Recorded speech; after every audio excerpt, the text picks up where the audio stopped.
Great. So I'm going to tell you a little bit about how we are trying to avoid anesthesia when we are doing brain scanning here at Rigshospitalet. And one of the things that Stefan has already mentioned, but that I wanted to repeat and especially give you some of the references to it from the literature, is that MRI artifacts are a real problem in clinical imaging. I mean, in research, of course, as well, but even more in clinical imaging.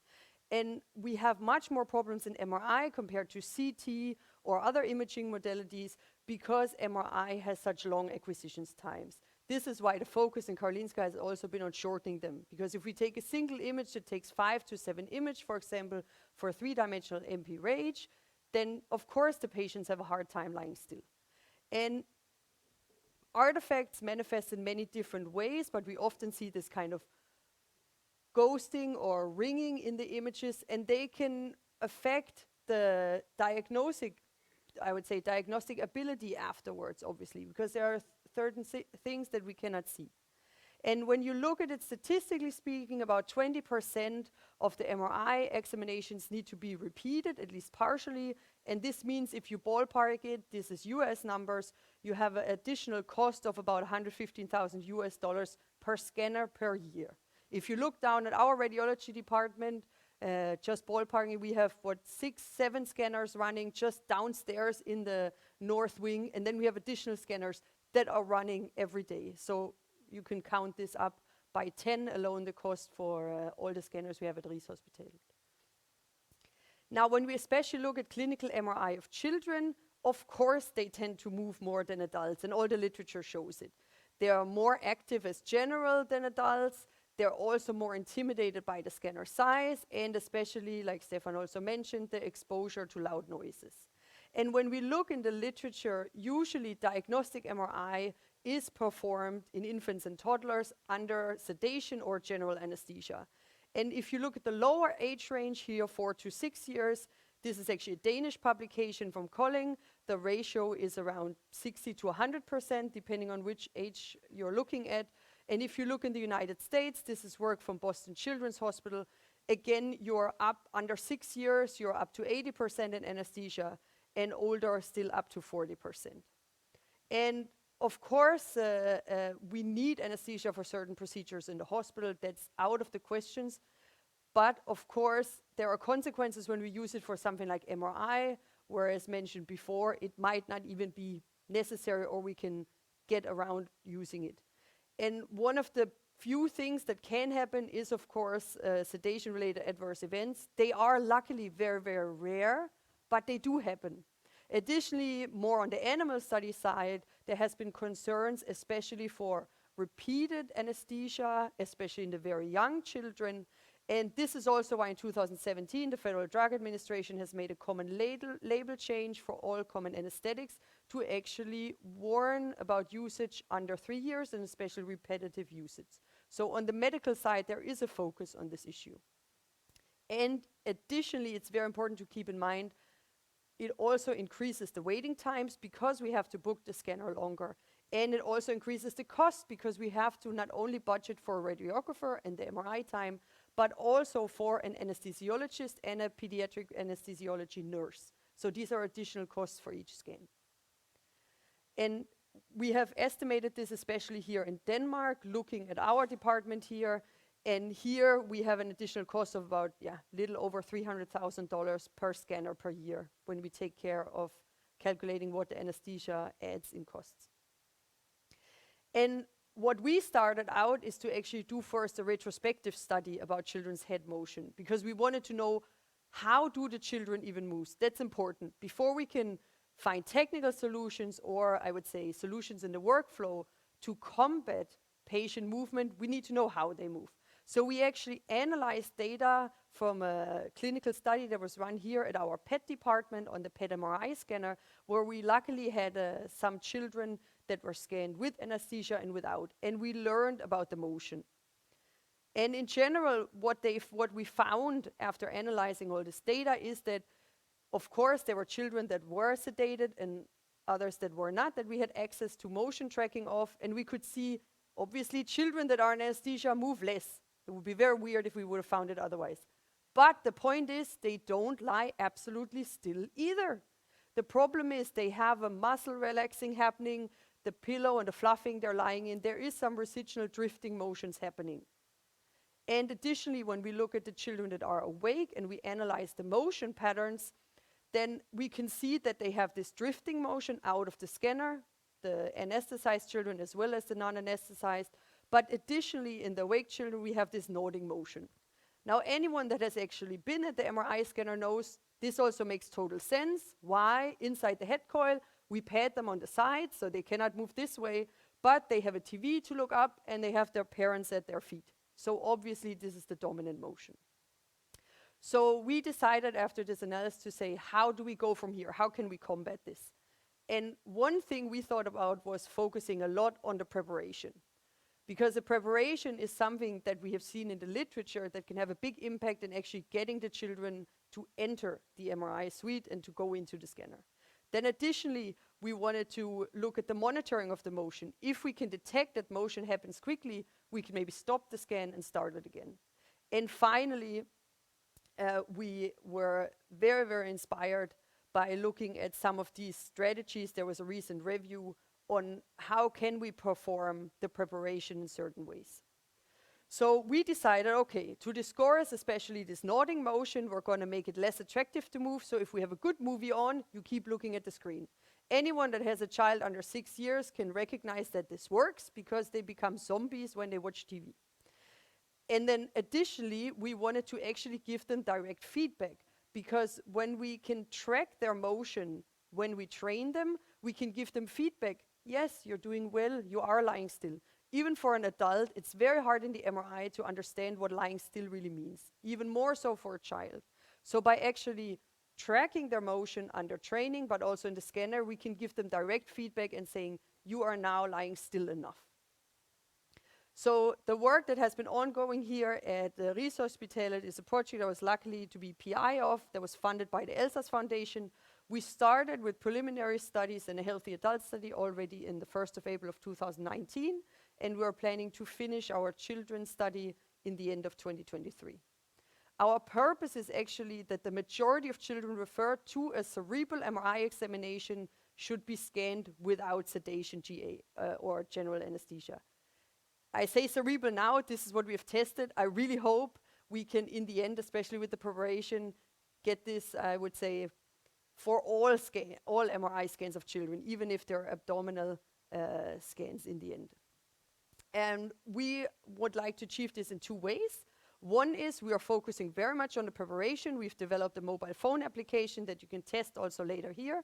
And we have a practice session in a practice scanner. From now on, I will call this the mock scanner.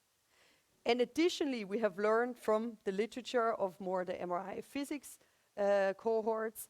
And here we can see that using an external motion tracking device, it's similar to the RAD in terms of how it works. We can actually apply prospective motion correction during the image acquisition. And I think our technician's phone is ringing. So here's an overview of our prospective clinical study. We had candidates. Those were all between the ages of 4 and 12 years. The inclusion criteria was that they need to be referred to an MRI in general anesthesia. So all of those children were referred to a cerebral MRI in anesthesia. They underwent some questionnaires where we asked them about their anxiety because we wanted to measure anxiety. So we used a questionnaire before they actually came to the hospital. They also then underwent a preparation phase. They used the mobile device app from home, and then they came in for mock scanner training. We had estimated that if the training is not promising, then they can go directly to scan with general anesthesia. This, I can tell you, has not happened so far. Usually they all want to proceed to the actual scan. Then we again do anxiety questionnaires before they come scanning, and in the end we have randomized who will be undergoing specialized sequences with prospective motion correction and specialized sequences without prospective motion correction. For us, the question was, is it actually important to have the advanced imaging, or is it the preparation that gives us the success in the end? And All of the scans were then evaluated by Vibeke André, who is also in the room, that said, okay, thumbs up, I don't need another scan, or thumbs down, we need to refer to a general anesthesia scan. So that was our primary outcome, was the same as what they did at Karolinska. So it's basically a 3-stage rocket. They prepare from home with their parents, they come into our mock scanner, and then we also add on prospective motion correction in half of the cases. First, I'll give you a run-through quickly through our mobile app. This app, you can find it if you Google it on the Danish Play Store. You can actually find it both on Apple and on Android. We have it both available in Danish and in English. We also have a tablet or flat phone version, as well as 3D goggles. All the patients get a letter with the paper 3D goggles that we send to them. Then you can choose an avatar. The funny note here is that a lot of people here in Rigshospitalet are aware of Theo and Thea, the ice bears. Those are, I would say, little avatars we've been using, especially with respect to anesthesia. The children have gotten bears, usually after they have been through an operation or after they've been subjected to anesthesia. And then they choose this. The little bear sleeps, you wake it up, and he says, hi. This is actual pictures that were made at our MRI department. So this is our waiting room over in the North Wing. We have then a sequence where we have the avatar talking, interspersed with real videos, where we had actors play out the actual run through the MRI suite. Then we go down to our waiting room or our preparation room. The radiographer, how she comes and picks them up. How you actually, how our MRI examination room looks like. And there's also a short introductory video of what happens when you come to the MRI. And then you actually see another child being MRI scanned. And you also see where the operator sits to have a sneak peek behind the window on the other side. And finally, at the end, you get a diploma. They also then receive physically a diploma like this. And one thing I especially want to mention with this, since my background is in computer science, it was very important to me that we make this distributable and open. So this whole app has been made by a software company, but I required it to give me the source code as well. So if you're interested in this, all the source code for the app is on GitHub. It's a Unity project. It's very accessible. And you can, in principle, just exchange the videos and the background images, and then you can use it and personalize it for your own hospital department. I've been in contact from people in Norway, and they are starting to use it there in one of their departments. Then, after they've prepared with this app from home, they also have a visit to the NRU mock scanner. The lucky thing is we have a Siemens Prisma over here where we scan them in the end, but I was lucky to get the exhibition model of a Siemens Prisma. So I have a full-size Siemens Magnum Prisma shell and a 64-channel head coil that we also use for acquisition. We do full noise simulation up to the 100 decibel that a Siemens machine could potentially produce, and we also have head motion tracking at the mock scanner. We also have a full operator room where we have PCs that looks like we're scanning something. We made a fake scan video. Again, thanks for Karen Kettles from Siemens, who has helped tremendously with that there. We have a sound control, so we can actually start the scans a little bit, I would say, softer than they usually are, and then train the kids up to go to around the 80-90 decibel. We have an intercom and a movie interface so they can watch TV. And I will give you a small example of how this looks like. Let's see. So this is the mock scanner.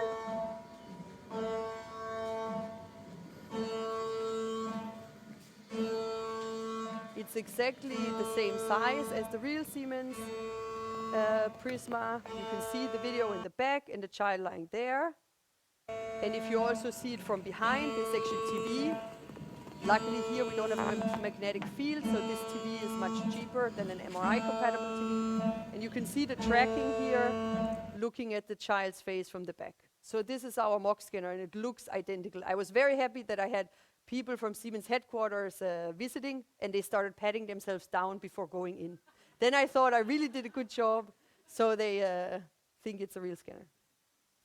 As I've mentioned before, we are using a markerless motion tracking device, a Tracoline, to monitor the motion both while we are training them in the mock scanner in order to give them immediate feedback, but also in the real scanner to then apply prospective motion correction in half of the cases. Preliminary results is we have now 50 children enrolled. That was our goal. 47 of them have already completed the full program. This means they have been through all the scans. Of those 47, we though are still waiting for radiological accept of the 5 children because we just scanned them on Monday. So the radiologists have to have time to look through and say yes or no, good enough. Out of the 42 that have finished the whole study, 39 had a fully diagnostic scan, so we are about 93% success rate. And there were 3 children that actually were sent out of the 42 to scan then in general anesthesia. We always keep that option open. Usually we book the anesthesia scan at the same time already, so they have it in the books. 1 participant had nonverbal autism, and it was one of our first participants, and we didn't really know it was that bad. And there are definitely limits, and I think that's the same experience at Karolinska. If they're nonverbal, it's very, very hard to have any communication, and these cases will almost always need to be referred to general anesthesia. Another participant was a very young child, 5 years old, and it didn't succeed the first time. Now that child has a genetic condition, needs to be MRI scanned every 6 months. So the parents contacted us after completion of their participation in the study and said, please, can we not try again? And the second time it was successful. And from now on, the child is being scanned without anesthesia for all his 6 months follow-up scans. And finally, just last Monday, we had unfortunately a patient that had a traumatic experience during an ear operation. So she could not tolerate earplugs. Not even her mother was allowed to touch her ears. We ended up using some baby mini muffs on this 6-year-old, but the noise was too loud. And even though we had spent 2 hours with her in the MOC scanner the week before, and she was successful in the MOC scanner training, in the real scanner it didn't work. So I think it's very important to have a schema in place for children that have traumatic experiences before, to channel them in the right places so they don't get another traumatic experience by being forced into the scanner. In general, though, we have the same experience as in Karolinska because we had the preparation in place from the start. They're so prepared and they know what's happening. There are no issues with getting in the scanner. So the children, when they've seen the app and they come to the MOC, they know what to do. And then especially after they've been through the MOC scanner session, they actually go into the scanner very easily. And in our case also, the residual motion is very low. I don't know if we just pad them very much or if our videos are a little more exciting than the Minion movie, but our residual motion is very low. So our solution, I would say, was very much focused so far on the personal interaction. And right now, I'm not sure yet because I haven't evaluated the motion correction effects, if it's actually the technical and scanner solutions we should focus on, or if it's actually the personal touch that is much more important.